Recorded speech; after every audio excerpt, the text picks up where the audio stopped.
I cheat a little bit. One of the problems we have right now is that the media is basically collapsed as a series of institutions that inform.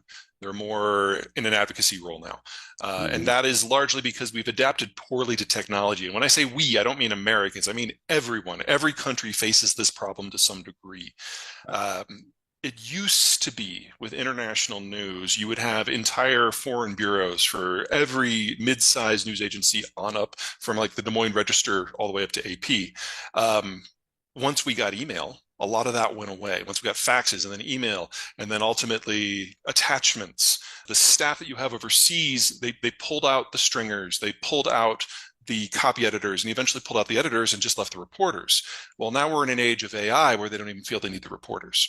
So at every stage, the number of eyes that have been on every individual article has shrunk, and so the bullshit detector has gone away. And it's just a handful of people living in a bubble back in New York who are like yay or nay, and even that's starting to get automated. So all of the people who used to give context to stories and prevents an article from saying something that was just wrong or erratic, that's all gone. All the rails are gone. And so now it's up to us to decide what's true or not. And we haven't all been trained in journalism for 20 years. So Yeah. we're left with this network that is not nearly as good. My advantage is before I started doing this 10 years ago, I was part of an institution, Stratfor, that built a coalition, constellation, if you will, of over 3,000 local news sources. And so we basically still have that repertoire. And even though half of them are gone, we're going through the rest of them every month. And so we're getting firsthand information from people who are writing with context about local issues, which is something that just isn't present in the US media anymore. This is a territory that's 1/10 the size of Rhode Island. It produces nothing, it consumes nothing, it transits nothing. The budget is aid that is dispensed by the UN in Israel. It is a non-factor in most international relations. If you're in Israel, very different story, but I'm usually looking at the big picture.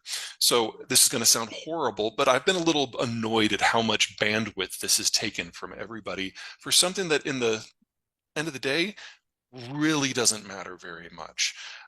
We know from intercepts and intel that's come out since that while the Iranians may certainly have nudged this to happen when it did, because they were trying to disrupt some negotiations between Israel and Saudi Arabia on normalization, this was a homegrown plot.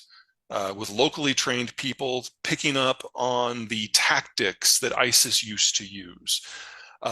It should have been detected months ahead of time. In fact, it looks like now there were some very explicit warnings coming from folks in the IDF and Mossad and Shin Bet going back up to a year.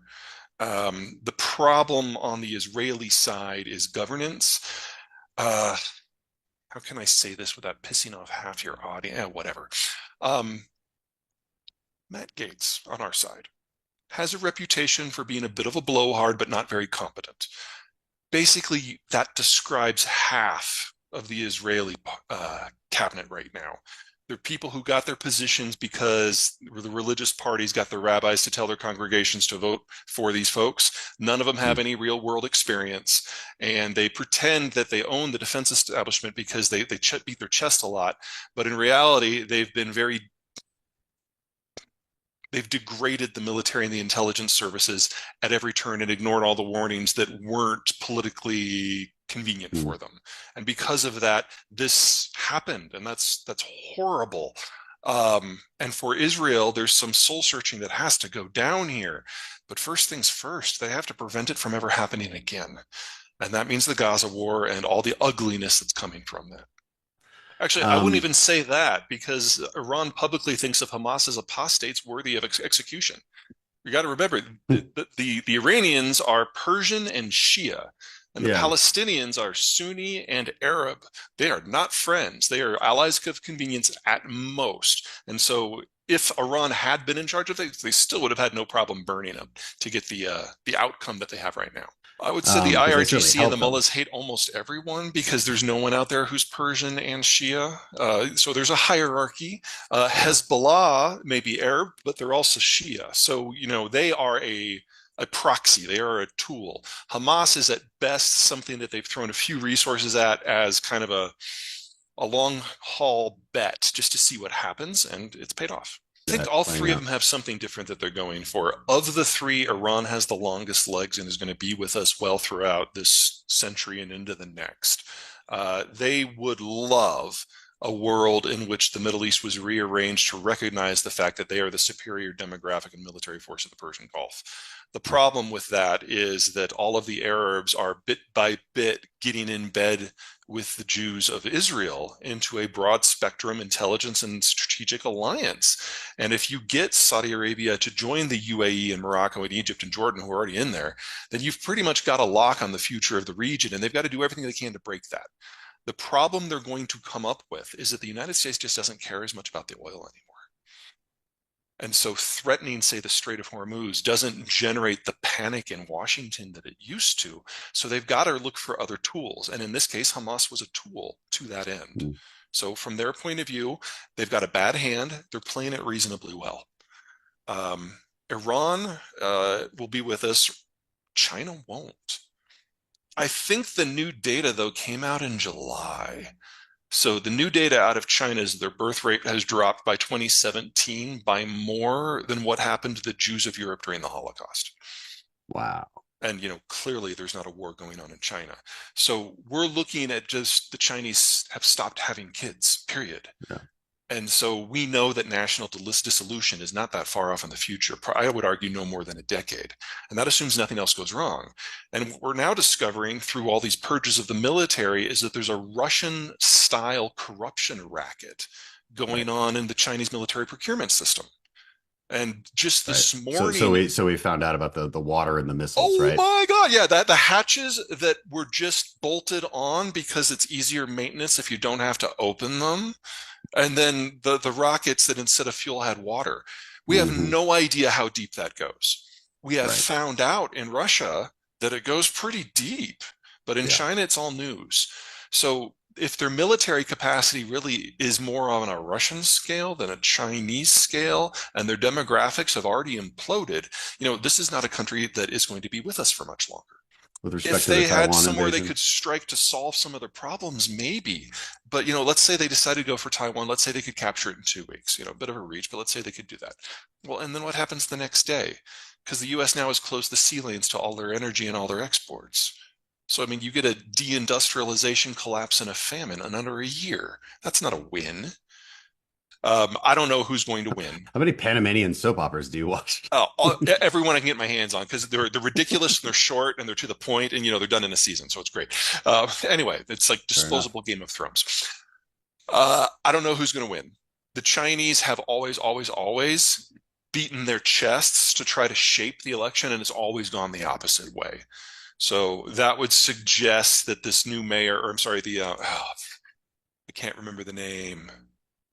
The guy who runs Foxconn, he declared they opened tax evasion investigations to every Apple subsidiary in China, and which has had the impact on the trade situation that you would expect. Let's say for a moment that he wins. The Chinese have no problem wrecking half of their own technological system in order to make a political point now.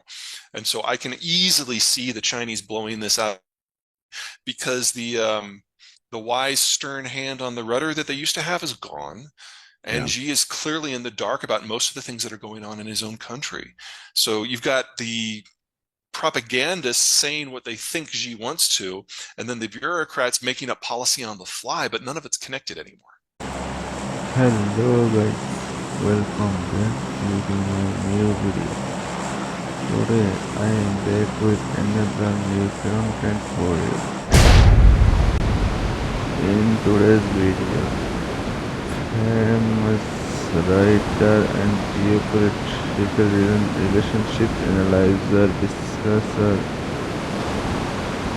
Peter Zeihan has discussed Russian military and science standard. So guys, if you like to watch full video, please watch until the end.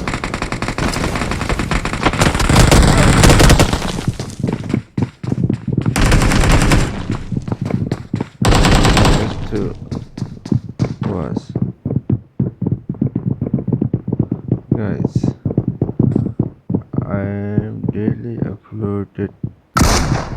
type of videos in my channel, so I'm requesting you to please subscribe my channel and watch each and every of my videos.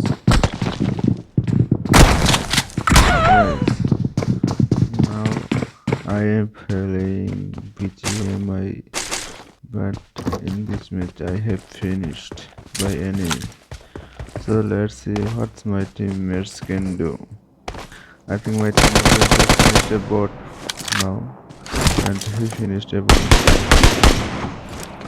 Guys, he thought the 100 famous right, and he writes too many books about geopolitical relationship and world's economy. So you can follow him on YouTube, because Mr. Zeihan is very good writer and speaker. So you should follow him if you want to learn geopolitical knowledge. And thank you for watching until then. Now I am going to end this video from here. I'll be back with another video next time. Bye for now.